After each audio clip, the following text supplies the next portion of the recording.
Bonsoir à tous, bienvenue sur Monaco Info. Nous sommes le dimanche 23 mars et voici les titres de l'actualité. Cassandre Beaugrand remporte le triathlon indoor de Liévin. Licenciée en principauté, la championne olympique a triomphé dans le Pas-de-Calais pour son retour en compétition dans la discipline. La sécurité routière était au cœur du premier Road Safety Day de la Fondation Princesse Charlène. Une de nos équipes a suivi cette journée riche en animations sur l'esplanade du Larvoto. Nous parlerons médecine du sport avec le congrès rassemblant les spécialistes au Yacht Club de Monaco avant de nous envoler vers l'infini et au-delà avec le Monaco Women Forum qui cette année a mis en lumière les femmes à la conquête de l'espace. Nous accueillerons dans ce journal Atik Rahimi, le romancier et cinéaste franco-afghan, est à Monaco pour rencontrer son public à la bibliothèque Loï Notary. Puis nous nous entretiendrons avec Vincent Vatrican afin de découvrir la nouvelle projection proposée par l'Institut audiovisuel mardi prochain. Mais d'abord, direction la Chine, où le second Grand Prix de la saison de Formule 1 se disputait plus tôt dans la journée, très tôt pour nous en Europe. Et alors que Charles Leclerc et Lewis Hamilton avaient terminé respectivement 5e et 6e, à l'issue de la course, aucune de leurs voitures n'a satisfait au contrôle technique effectué par la FIA. Au-delà de leur position quelque peu décevante, l'expérience à Shanghai s'est soldée par une véritable douche froide pour l'écurie italienne, qui a finalement vu ses pilotes disqualifiés, tout comme Alpine avec Pierre Gasly. En cause, tout comme pour le pilote monégasque, la monoplace pesait un petit kilo de moins que la limite à la pesée. Pour Hamilton, c'est un défaut de dimension de quelques millimètres sous le châssis. En revanche, du côté de McLaren, les équipes ont le sourire. Oscar Piastri décroche sa première victoire de la saison, une semaine après celle en Australie de son coéquipier Lando Norris qui termine 2e. Victoire également pour Cassandre Beaugrand. Pour son retour au triathlon en compétition, la championne olympique et du monde a brillé sur le format indoor de Liévin, dans le nord de la France. Licenciée de l'AS Monaco Athlétisme, elle s'est prêtée au jeu des selfies et autographes au plus près de son public. En février, la triathlète avait lancé sa saison sur le 5 km de la Monaco Run Gramalia. Vous étiez nombreux sur l'esplanade du Larvoto, théâtre ce dimanche de la prévention routière et du cyclisme. Cette première édition du Road Safety Day portée par la Fondation Princesse Charlène a été un véritable succès. Retour en images sur cette journée de pédagogie et de divertissement avec Marie Bonnet-Blanc et Marie-Ève B. À vélo ou en trottinette, on s'arrête au stop, puis au céder le passage, on prend les ronds-points dans le bon sens. Les petits bouts de chou se sont essayés au code de la route sous l'œil fier de leurs parents. En tant que parent, déjà, leur apprendre à faire du vélo, c'est déjà pas évident. Et là, ils ont finalement compris le mécanisme et partent tout seuls. Donc il y a le deuxième aspect, c'est le danger. Et même si on habite juste en face, on traverse, on va au Larvoto, ça va. Mais c'est aussi le but de plus tard pouvoir faire du vélo sur la route, et puis seul, beaucoup plus tard, on verra. Mais en tout cas, ouais, c'est super qu'il y ait des initiatives comme ça. Je pense que ça fait partie des bases qu'on doit inculquer à ses enfants. Respecter le code de la route, c'est important. Ils sont dans l'environnement au quotidien, donc c'est bien de leur apprendre très jeunes à respecter les panneaux, à les reconnaître surtout, et puis à évoluer dans le monde urbain. Sur l'esplanade, d'autres stands comme celui de la Croix-Rouge qui rappelle les gestes de premier secours. Une journée de sensibilisation pour la Fondation de la Princesse Charlène de Monaco. Ça fait apprendre les enfants de commencer à comprendre comment c'est les codes de la route, surtout là en vélo, sont des vélos électriques, donc très bien pour l'environnement. Ça fait déjà plusieurs années que Monobike l'utilise ici à Monaco et c'est très bien que la Fondation a fait cette initiative. L'occasion pour les plus petits de découvrir la sécurité routière et puis pour les plus grands de faire une petite piqûre de rappel, le tout dans la bonne humeur et sous le soleil. En parallèle, le challenge Monabike s'est tenu tout au long de la journée. Le but, parcourir un maximum de kilomètres dans les rues de la Principauté en utilisant un minimum de batterie. Lorsque l'on pratique une activité physique, comme c'était le cas aujourd'hui, on s'expose forcément au risque de blessures. Comment les professionnels de la santé gèrent-ils les soins lorsqu'il s'agit d'athlètes de haut niveau? Pour répondre à cette question et mettre en commun les expériences de chacun, un congrès était organisé vendredi au Yacht Club de Monaco. Voici ce qu'il fallait en retenir avec Gaëtan Lebrun et Massimo Piantoni. D'éminents docteurs issus du milieu du sport se sont relayés afin d'échanger sur leur propre approche de la médecine dans le cadre du sport de haut niveau. en collaboration avec plusieurs organismes comme Arcilab, l'IM2S ou encore l'AS Monaco. L'objectif de ces congrès, c'est échanger pour améliorer le suivi et la condition physique des athlètes. C'est un regroupement de médecins qui travaillent dans différents grands clubs européens. Ça s'appelle Sport Doctors Network. Donc on est plusieurs médecins, on avait créé des groupes au départ pour échanger, partager nos expériences. Puis petit à petit, le groupe a évolué. Et maintenant, on a décidé que ça serait intéressant de partager notre expérience qu'on rencontre dans les clubs au quotidien, à d'autres praticiens du sport, à d'autres kinésithérapeutes du sport. En fait, chaque médecin, il y a des cultures différentes en fonction des pays, il y a des prises en charge un petit peu différentes. Et en fait, on essaie toujours d'être au top niveau pour nos athlètes de haut niveau. Donc c'est vraiment améliorer la santé des joueurs, le suivi des joueurs, améliorer la performance des joueurs. Travailler de concert avec la direction des performances pour ne pas sacrifier le bien-être des joueurs au profit de leur performance, c'est tout l'enjeu de la médecine du sport. On parle beaucoup des performances qui augmentent le nombre de matchs, l'intensité des matchs. Donc derrière, nous, il faut qu'on suive aussi en surveillant nos joueurs et en permettant qu'ils restent en bonne santé malgré l'évolution du sport. Le bien-être des sportifs de haut niveau est pris de plus en plus au sérieux chaque année. Prochain rendez-vous pour ces médecins du sport, le 9 novembre prochain, à l'occasion du 2e congrès Sofex Sport. Autre événement de cette fin de semaine, le Monaco Women Forum 2025 orienté sur la conquête de l'espace.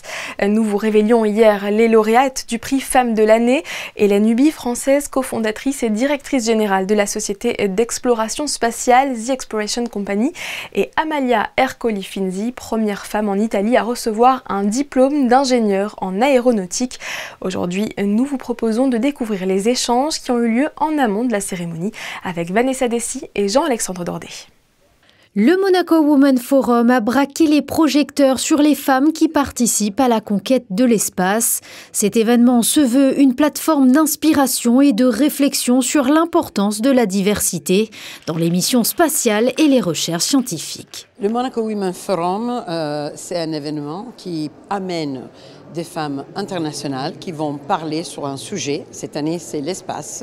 Donc, c'est des experts des différents secteurs qui vont parler de cybersécurité, de satellites, de tout ce qui se passe dans l'espace, même des personnes qui vont parler de comment nettoyer l'espace. Nous avons choisi exprès de ne pas amener des astronautes, parce que si tu veux, les astronautes sont les personnes les plus célèbres dans le monde, mais sont la pointe de l'iceberg.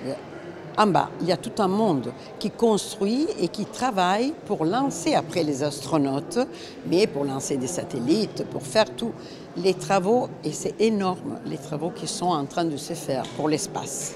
Parmi les intervenantes du Monaco Women Forum cette année, le docteur Sandrine Mathieu se démarque par son expertise en observation de la Terre par satellite.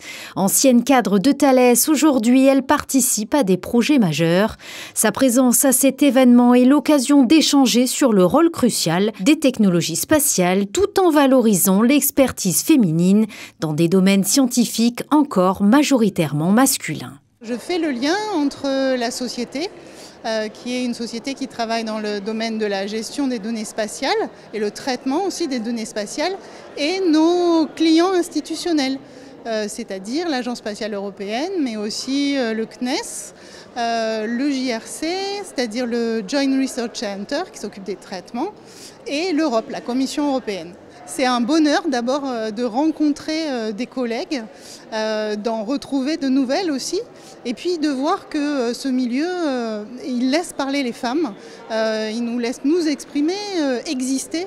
Ça, c'est très très important.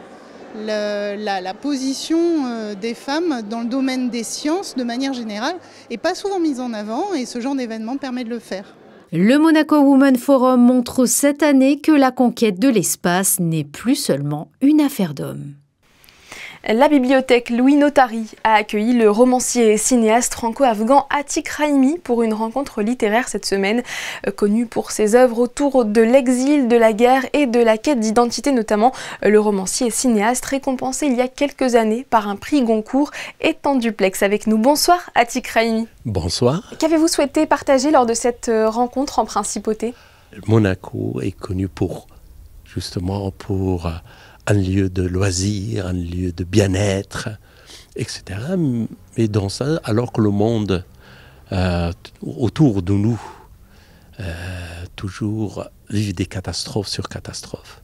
Et puis quand il y a un havre de paix, c'est génial de se trouver et puis de parler, de partager nos émotions et nos sentiments. Vous avez connu à titre personnel des situations plus difficiles. Vous avez fait de votre parcours et en particulier de vos racines afghanes une inspiration dans vos œuvres. Qu'est-ce qui vous inspire particulièrement dans votre pays? Écoutez, je crois quand même, si je n'étais pas afghan, je m'intéresserais à ce pays-là. Parce que déjà, dans sa position géopolitique, d'être au cœur de l'Asie et puis au cœur de tous les jeux et les enjeux géopolitiques, aussi bien dans la région que dans le monde, c'est un pays où il y a mille et une histoires. C'est un pays, dès qu'on met le pied là-bas, on perd tous nos repères, tous nos codes. Y compris moi, en gros, j'ai peut-être vécu 14 ans dans ce pays-là. Mais souvent, je suis retourné et même je me suis engagé pour la reconstruction à partir de 2002. Et c'est là que je me suis rendu compte, en effet, toutes les histoires qui sont passées là-bas, des histoires pleines d'inspiration, dans lesquelles on voit la grandeur et la décadence de l'humanité. Pour nous résumer un peu le récit, c'est l'histoire d'une femme mariée de force qui veille sur son mari entre la vie et la mort après avoir pris part à la guerre.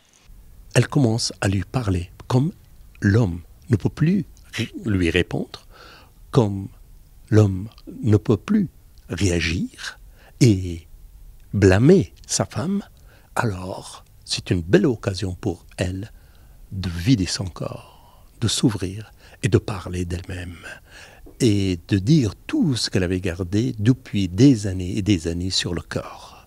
Donc, d'une certaine manière, une réflexion sur la délivrance par la parole. Une histoire à découvrir absolument. Merci beaucoup Atik Rahimi d'avoir partagé votre expérience avec nous. Merci à vous. Lui aussi aime partager son histoire personnelle sur le papier. Guillaume Galadrome, un enfant de chez nous puisqu'il a grandi en principauté, vient de sortir un second livre sur les chroniques de Mok. Le premier tome paru l'année dernière s'intitule Sang de troll sur la neige et le plus récent se nomme Au Nord, c'était les dragons. Christine Petit-Homel et Jean-Alexandre Dordet ont rencontré le romancier qui mêle le fantastique médiéval à la culture monégasque avec subtilité. Je vous propose de l'écouter. C'est l'histoire d'un enquêteur dans un univers de médiéval fantastique qui travaille dans une cité qui va rappeler beaucoup de choses à tous ceux qui habitent ici parce que ça a quand même très très fortement inspiré de la principauté et qui travaille sur une enquête avec des personnes disparues avec un sorcier un petit peu vicelard qui enlève justement les gens et au milieu de cette enquête il va se retrouver avec une petite fille sur les bras et il va devoir gérer l'enquête, la petite fille et le complot qui se trame derrière. Le deuxième tome qui vient de sortir, c'est on reprend les mêmes personnages là où on les a laissés dans le premier et ils sont mandatés par un dragon légendaire qui leur demande de partir à la recherche de son héritier qui est encore dans sa forme d'œuf. Et donc là, c'est plus un voyage à travers des terres nordiques. Donc ils vont dans les montagnes, dans les forêts, rencontrer des populations diverses et variées. Et évidemment, rien va ne se passer comme prévu. La source de tout ça, c'est un peu dans tout ce que je lis, tout ce que je regarde, tout ce que voilà, il y a de la lecture, cinéma, jeux vidéo même aussi un petit peu. Et ça fait pas mal d'années que j'avais envie d'écrire ces histoires-là. Et en plus, la chance que j'ai, c'est d'habiter dans un pays comme le nôtre et avec la possibilité de pouvoir intégrer des lieux connus dans un univers complètement décalé comme l'heroic fantasy. C'était quelque chose qui m'intéressait pas mal. Et voilà, c'est fait, je l'ai notamment dans le premier. Et au début du deuxième, il y a des lieux que les gens d'ici vont reconnaître forcément. Et pour tenter de les reconnaître, sachez que ces ouvrages sont disponibles en ligne sur Amazon ou sur le site bookelist.com. L'Académie Régnier 3 a donné carte blanche aux élèves du département piano. Ils se sont produits à l'espace Léo Ferry mercredi. Au programme, de grandes œuvres classiques, mais aussi des compositions plus contemporaines. Fabien Bonilla et Arnaud Imbert étaient sur place.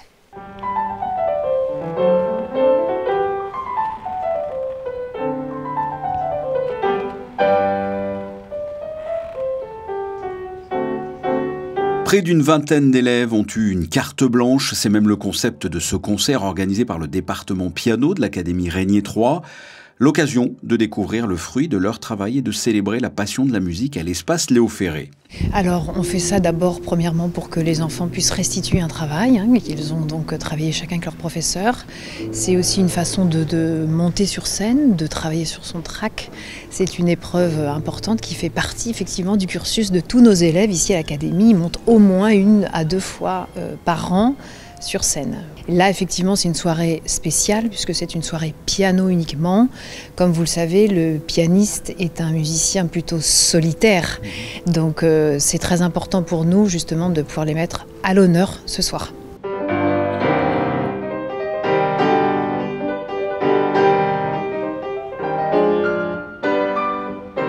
On est 6 professeurs, donc vous allez entendre des élèves de à peu près chaque professeur, plus en collaboration avec la classe de Chani Deluca, qui a on va dire une classe d'excellence à Monaco, et donc qui enseigne maintenant, je dirais, depuis 2 ans, et donc qui elle a des élèves pré-professionnels qui viennent de Genève ou d'ailleurs aussi en France, en Europe, et qui viennent donc étudier à Monaco auprès d'elle.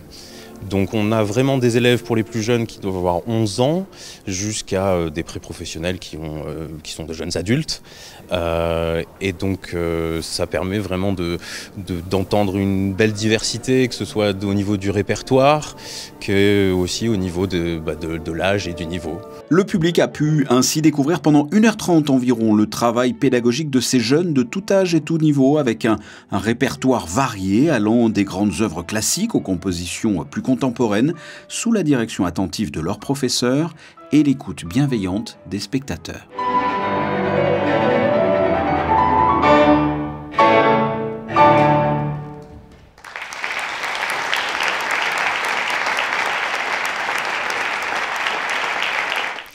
On poursuit en musique. Hier, dans le cadre des concerts de la voûte programmés tous les 3e samedis du mois, la pianiste Catherine Nikitine a mis à l'honneur de grandes compositrices. Le mois de mars est résolument féminin. Marie Bonnet-Blanc et Thomas Deus nous plongent dans l'atmosphère intimiste de l'église réformée où les plus beaux chefs-d'œuvre de la musique classique et contemporaine ont retenti.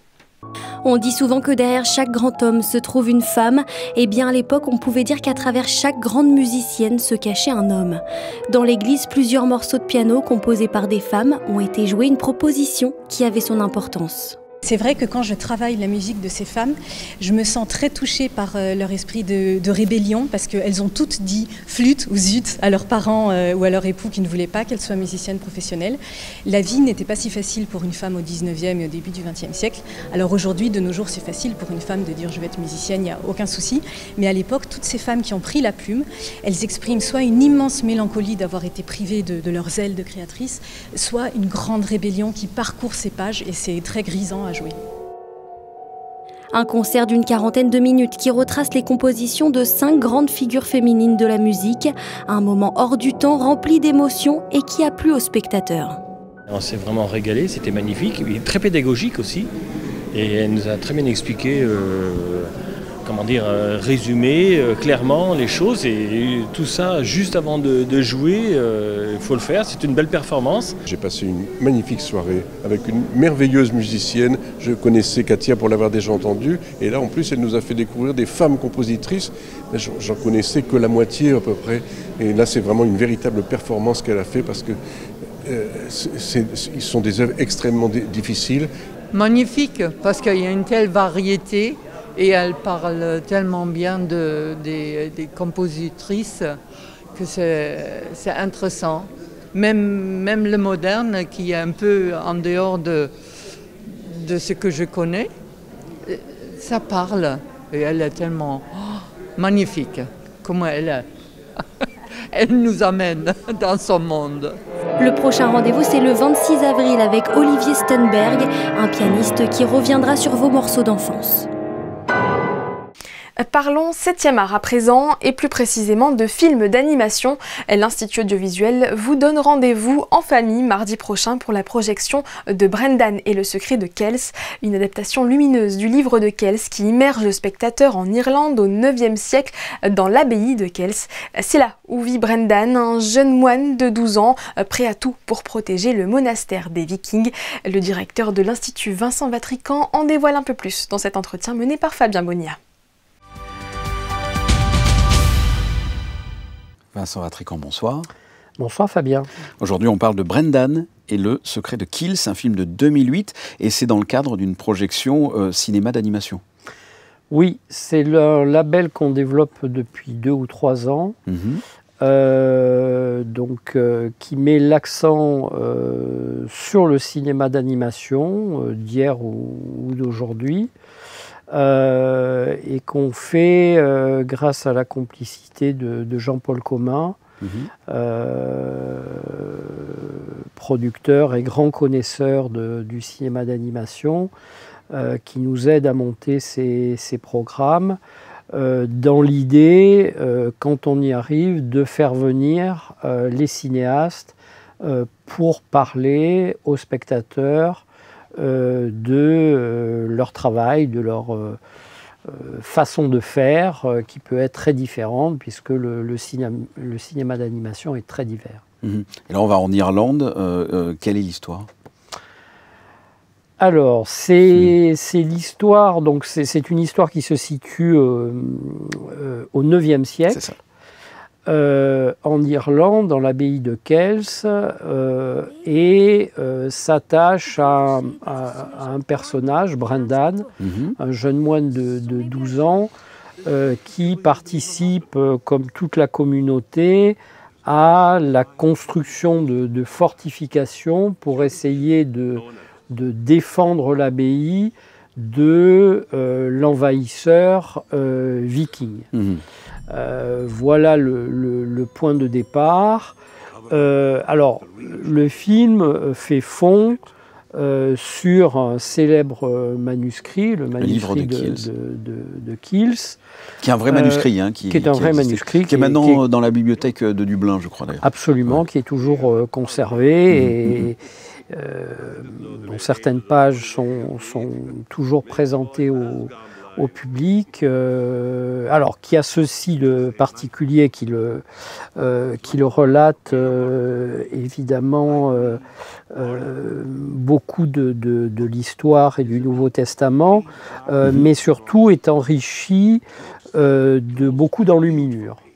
Et c'est l'aspect le plus intéressant du film à mon sens, c'est que au-delà du propos et de ce récit qui, évidemment, éveille ce jeune moine au monde qui l'entoure, il va découvrir ce que c'est que le travail d'enluminure, sa dimension artistique, et c'est cette dimension artistique dont le cinéaste se sert, le cinéaste qu'on n'a pas cité, Tom Moore, irlandais d'origine, a trouvé l'esthétique si particulière de ce film. Et c'est un film donc pour tout public. Allons voir Brendan et le secret de Kells. Merci Vincent. J'ajoute que Tom Moore sera présent, enfin je le rappelle, sera présent pour débattre avec le public ce soir-là,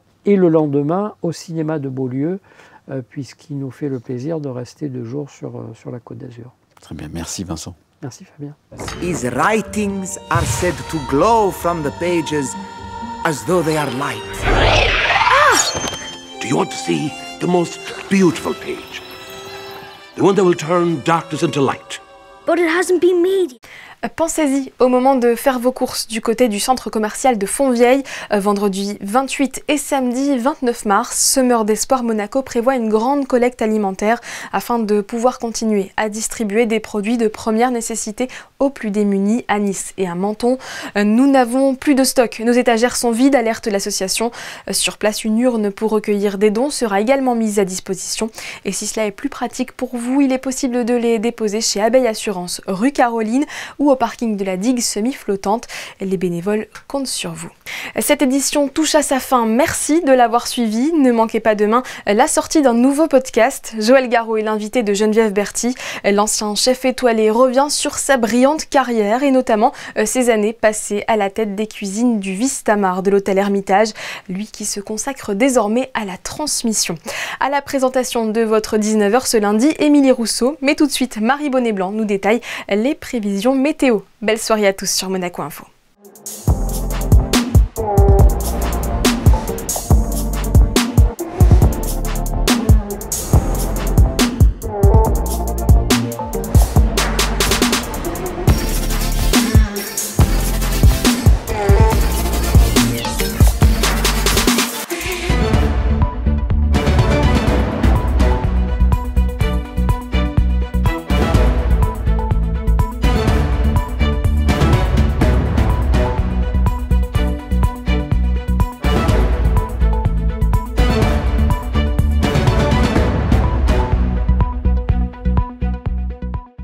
Retrouvez la météo avec Suisse Courtage, votre partenaire de confiance en assurance à Monaco. Protection sur mesure pour particuliers et professionnels. Bonjour à tous, on se retrouve pour faire le point sur le temps de ce début de semaine et bonne nouvelle, le soleil devrait revenir avec quelques éclaircies dès demain. Des nuages resteront présents. Côté température, il fera 13 degrés le matin et 14 degrés l'après-midi. Nous fêterons une très belle fête à toutes les Catherines et cette journée, elle sera dédiée à la tuberculose et l'importance de la lutte contre cette maladie qui reste, on le rappelle, l'une des principales causes de décès dans le monde. C'était la météo avec Suisse Courtage, votre partenaire de confiance en assurance à Monaco. Protection sur mesure pour particuliers et professionnels.